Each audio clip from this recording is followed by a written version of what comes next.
Well, hello everybody. Welcome back to a typical windy sort of Manitoba Sunday.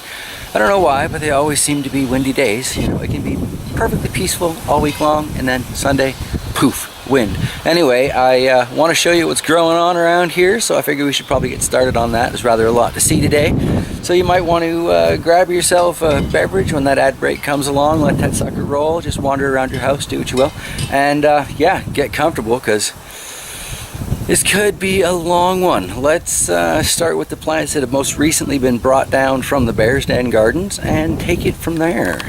As the wind, of course, picks up. But this first tray, I brought this out, I think, just 2 days ago. So it is just sort of starting its hardening off. But I've got a little location along the side of the house here where it doesn't get any sun until about 1 o'clock in the afternoon. And then, you know, gets a couple hours of sunlight. And that's about it, because those big old spruce trees kind of cut it off at that point. So it seems to be working well for these ones. Like I said, they've only been out here a couple of days. And then that tree there has been out here for almost a week, I think. Got some tree stuff that's fallen on it there, so I need to do some cleanup. But aside from a little bit of sun damage, it looks like these two trays are doing all right. So these are 24 of the pepper plants that were upstairs in the Bear's Den. So yeah, mostly habaneros. I think there's one of the Trinidad Red Butch Tea crosses, whichever way that goes. And there may or may not be a couple of orange habaneros somewhere in this tray. I don't quite remember. But they are all doing really, really well. And then also, more wind, sorry about that. We've got this setup here. I put these under a cloche when I initially brought them out. These are survivors from the aphid wars down in the dungeon. And as you can see, there are no longer massive colonies of sap-sucking blankety-blank so-and-sos stealing the life from these plants, and they seem to have pretty much survived the transfer to outside. That one in the middle, I believe, is the Santa Fe Grande, and they all struggled while in the basement, but aside from losing a few of its lower leaves, that looks alright. Then we'll pop over to the John Deere crate for a second here, and here are a few of the other survivors from the aphid wars. Again, you know, these plants don't look fantastic because they've had a rough life, right? But they seem to be transferring well into the sunshine here. And this was a bit more of a risky location for two reasons. You know, the first being they're significantly weaker plants. And the second being this gets pretty much full morning sun and then no afternoon sun. Oh, good God, that wind. Well, I guess there is no escaping this particular breeze. Here's a different angle on the John Deere crate. That's the I'm in No Rush cream that managed to survive the winter. One of 22 plants that survived the winter in the dungeon. It's not worth the effort. Here we have a couple of the accidental tomatoes. Brought this one out, just the other day. It's got a little too much water in the base of that, so we'll dump that out now. Wanted to make sure it had enough to survive the initial heat of being outside though, you know. And then this is the volunteer tomato from, as you can see, the parsley. Figured it should come out. It seems to be doing just fine. So that's really good. So far, I haven't actually lost anything bringing it out yet. Came pretty close with those peppers out front though. Let's take a look at those. Because here you can see the lemon habanero that we brought out.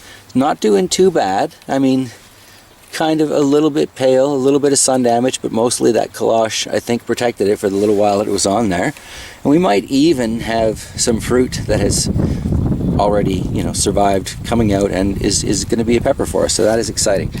However, over by my shadow here, the Caribbean Red did not do so well at all. It lost a lot of its larger leaves, like pretty much as soon as we brought it out, and the ones that are remaining, they're not here for long, I don't think.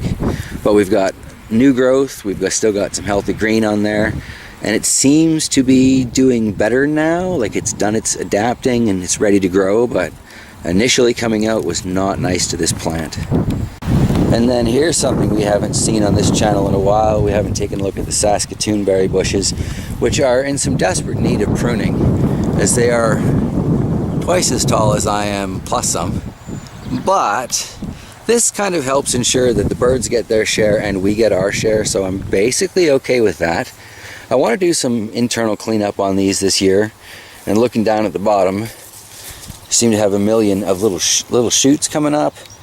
So yeah, I tried to pull some of those out and transplant them last year. They all just died off. And if you look up front really carefully, you can see the area that I tried to dig them from. They've grown back even more, I want to say, thickly. So that's going to be pretty hard on our poor mower when I take at it with that, but undoubtedly that's how I'm going to deal with that. We've had some pretty good blossoms on this year though, so kind of looking forward to a good harvest. And what impresses me this year is not so much the berry bushes as the fruit trees, because this randomly productive apple tree has given us 2 years of nothing. Like the first year we got a whole bunch of apples off it, the next 2 years nothing, and this year, look at that. Isn't that delightful? Probably should have pruned it, got a lot of branches going straight up, and I believe you're supposed to cut those off, but wow, right? Like I am so excited about that. Thinking some sort of apple-based mead, maybe? Would it still be a mead? Would it fall into a cider? I don't know. But that looks promising. From the world of very promising fruit and berry bushes, we've got the red currants. These things have exploded with potential this year. Never seen this kind of abundance on this plant, and it's almost all the way to the top of the porch here. So that's excellent. I still kind of want to clone a few more of them and replace that Rubbermaid. That garbage mess. Shouldn't really be showing that, should I? Anyway, yeah, put some of these over here, maybe even over here, and turn the tote this way because the drain's at the bottom there. A little chaotic, but that's to be expected around here. Oh, look at this. This is kind of a tragedy. I haven't decided if it's died or not, but there's friend Mouse Melon. Did so well downstairs. I just wanted to give it a pollinator. Doesn't even get sun until like 2 o'clock, 3 o'clock in the afternoon here. As you can tell, this video is a little late in its production. And yeah, this poor thing. I'm trying to keep it watered, but it doesn't seem to be enough. Come on, little Mouse Melon. Got a lot of hopes for you. I just wanted you to be allowed to be productive. And the chickens. I guess the chickens would like to be shown today, so let's go take a look at them. Is there something you'd like to say to the audience here? You can see Patches. She's had kind of a rough go, but she's still with us. And Bunty is her cheeky, mouthy self. Betty back there, looking fantastic. So yeah, what did you want? I know what you want. You want dandelion greens, don't you? But I'm making my video, so y'all can just bugger off, and I will get you some later. Shush. At least chill a little bit. No, you're not coming outside. Those are some very cheeky chickens, I tell you what. But on the end of the chicken coop, we've got Saskatoon and gooseberry, so back to the berry bushes. As they keep screaming away because they want their dandelions. But this is the Saskatoon, what I think it's the burning bush or the smoky Saskatoon that we brought with us from Penticton and finally gave a good in-ground home. Looks like we're actually going to get some berries from it this year. I absolutely love these things. Saskatoon berries, service berries, June berries, whatever you call them locally. August berries for us, really. But these are awesome. A delightful frozen yogurt treat, I tell you what.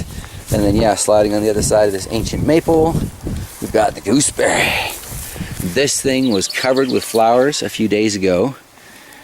Seems its flower window is pretty short, but looking carefully we can see that some of our local bees did get to quite a few of these. And we're starting to see the little balls forming. So I'm going to try and stay on top of watering this year because its roots don't seem to go quite deep enough. We lost a lot of the berries during the formation season, I guess. And I suspect it's because there wasn't quite enough water. But I'm trying to fix that, hoping for a really good harvest. These are such an interesting flavor that, yeah, I'd like to see them go. Got a few places here where I've nipped the end of the branch and kind of starting some rooting experiments. I'll show you that here on the other side. Again, in one of the buckets that came with us from the valley. Taking the end where it kind of branches off like that, stuffed it into some, this might even still be soil from Penticton actually, but otherwise this will be landscaping compost.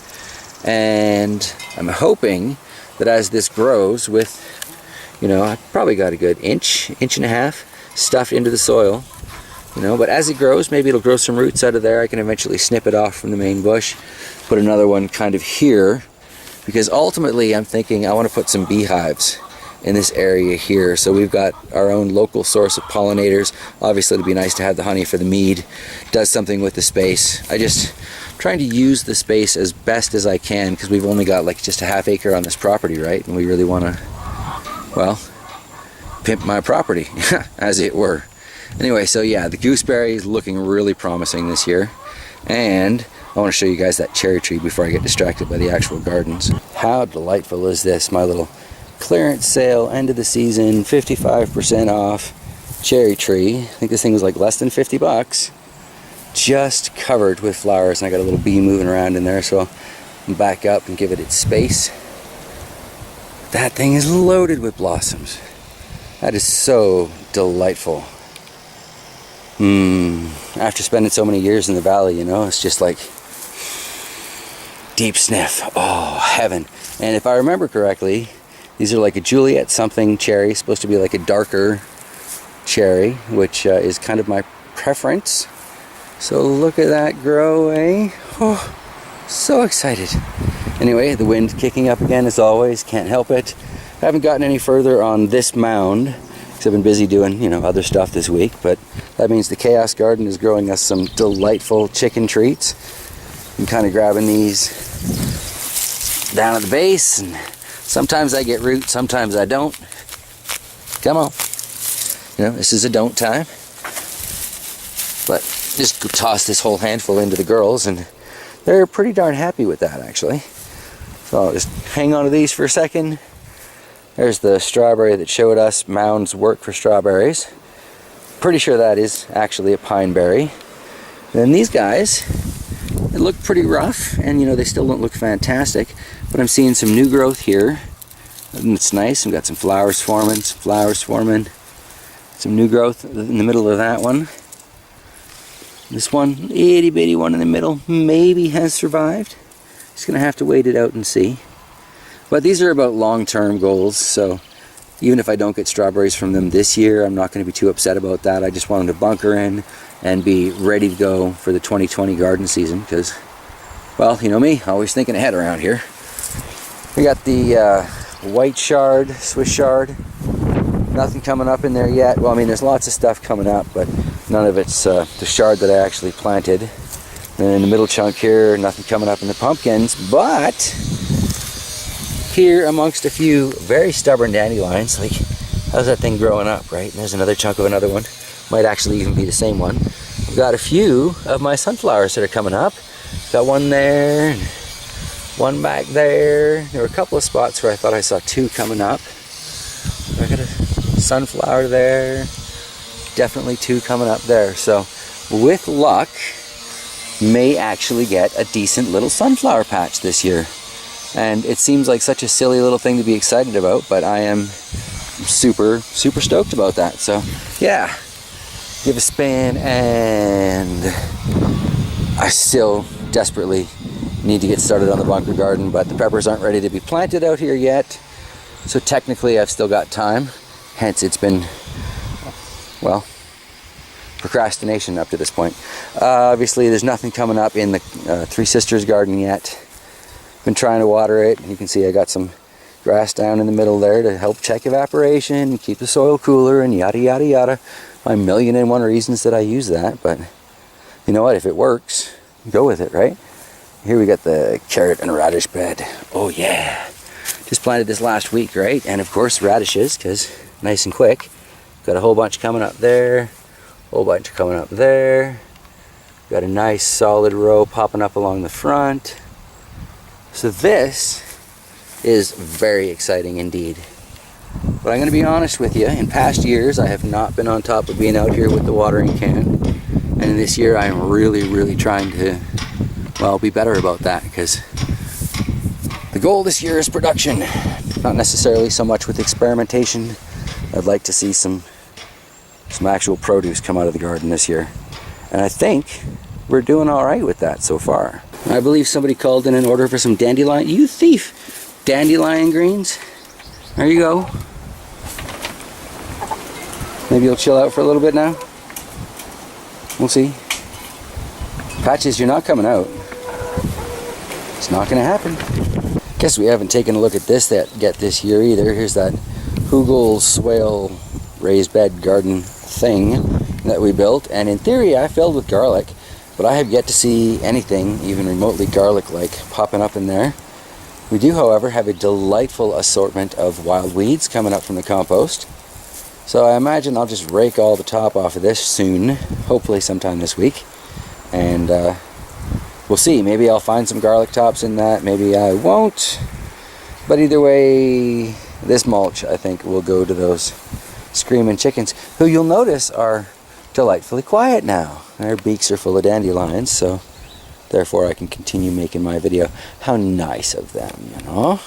So I guess that kind of brings us to what's still growing on down here in the dungeon, because I got lots of stuff, surprisingly lots of stuff, that I still need to take out. So yeah, it's a quick boo at that, maybe look at the fish, and oh yes, I still have, somehow, got peppers on that ahi Guyana, so let's start there.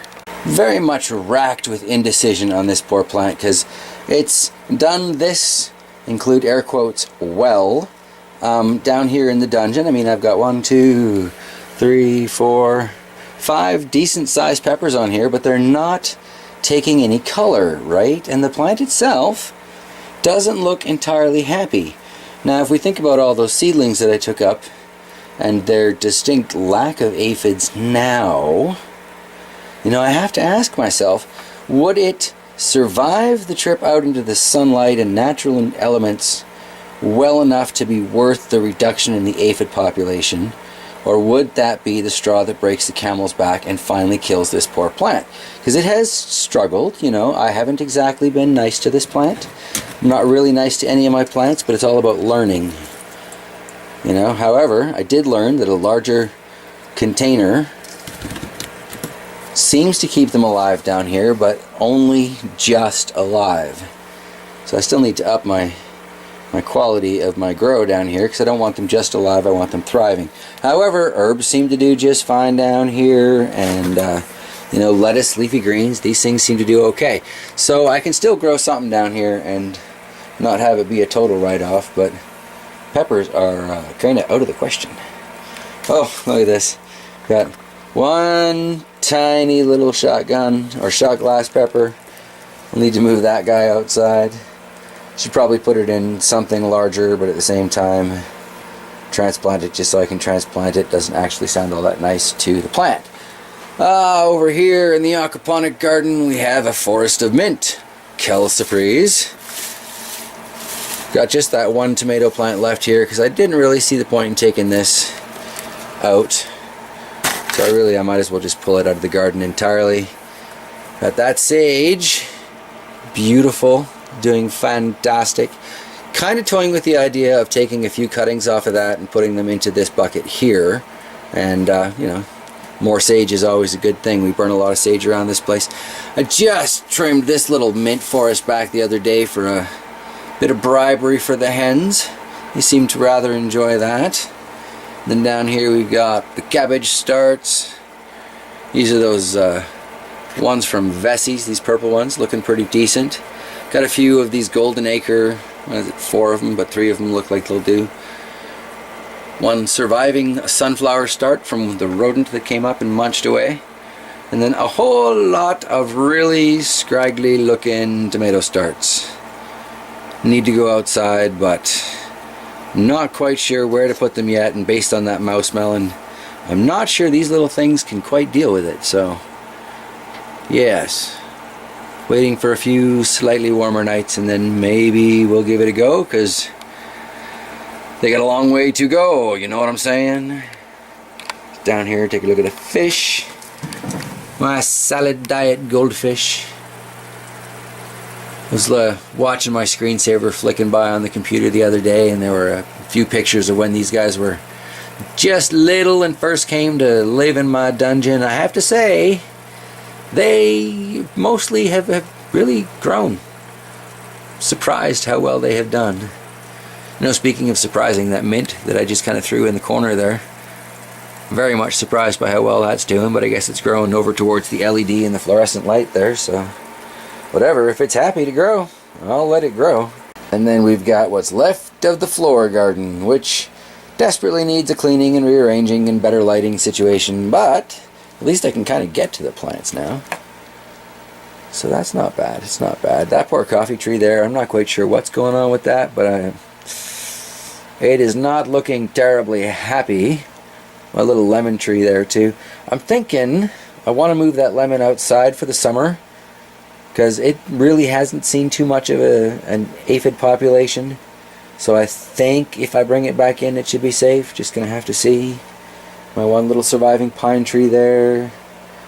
These guys can definitely go out to the compost. Nothing good came of that.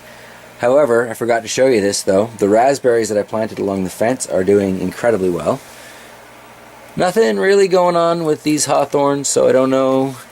And look at that trough of spider plants, right? Like, that is fantastic.